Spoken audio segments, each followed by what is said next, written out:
Hi guys, and welcome back. I hope everybody has had a great week so far.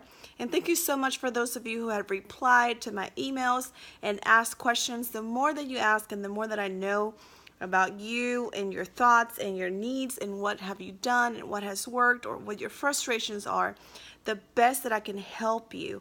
So I encourage you, if you haven't, email me back. Please do so. Tell me about you. Ask me questions. Share your experience with you so I can help you the best that I can. So today we're going to be talking about the steps or the strategies. Let me look to make sure. Number 5 and number 6, which is number 5 is be aware of the triggers around you. Number 6 is be compassionate, which is such an important one.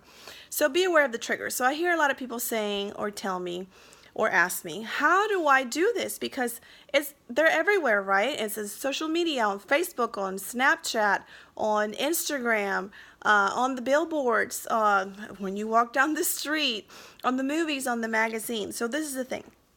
If you are on the very, very, very early stages of this process, I suggest that you refrain yourself from social media as much as you can. That may mean that you may have to close down your account for a while. And some people are like, I can't do that. Well, the truth is, yes, you can. Yes, you can. Think about you. Think about your health. Think about your mental health, and think about your future. Think about what you want to teach to your children. We want to teach our children's right to grow up to be healthy adults. I sure want my kid to grow up in a much healthier emotional environment than I did. And I had a great childhood, and my mom did the best that she could. But now I know better. It says I know better. I want to do better. There's so many things that I want to make sure that I'm not passing on to my child, so she's not in her 30s trying to figure out what to do with her life, just like me, right? That's what we want for our children, to have better lives and be better equipped for when they're young adults and adults. So this is why we need to try to fix these things and take action. And it's great that you're here, and it's great that you're watching the videos, and it's great that you're replying to the messages and following me on social media and connecting with me through different channels.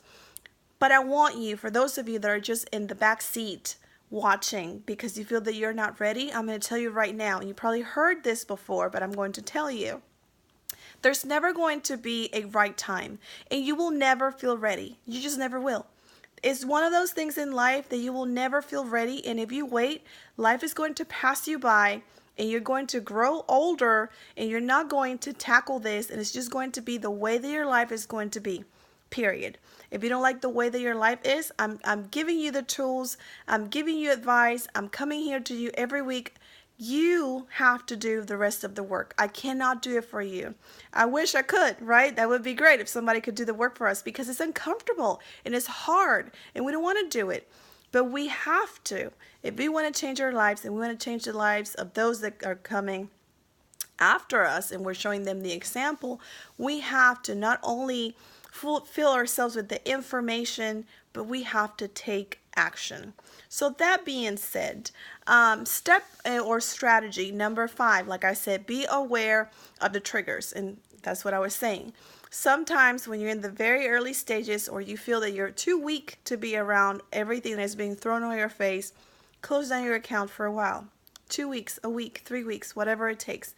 Or make sure that if you keep them open, you unfollow a bunch of people, or you block a bunch of people, or you make sure that you set your settings until you only see the things that you want to see, and make sure that things that trigger you specifically are things that are not being shown on your news feed, or people that trigger you with their comments or pictures are not being showed on your news feed. Same thing with the people that you spend your time with. We all know that we are the product of the 5 people that we spend our time with the most, and this is true. So right now, there's people in your life that will trigger you, or don't take this seriously, or they're just going to upset you. I have no easy way to say this.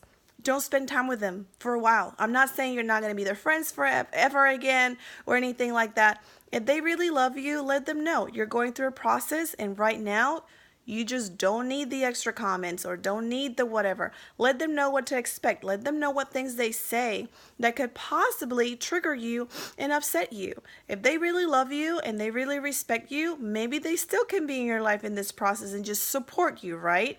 And when they're around you, they can make sure that they are not maybe saying or doing certain things that may trigger you. If that's not possible, then you may need to take a break from that friendship. If it's a spouse, that's different. I know I had this a lot with my husband, Chris, and there was a lot of things that he would say or do that would trigger me.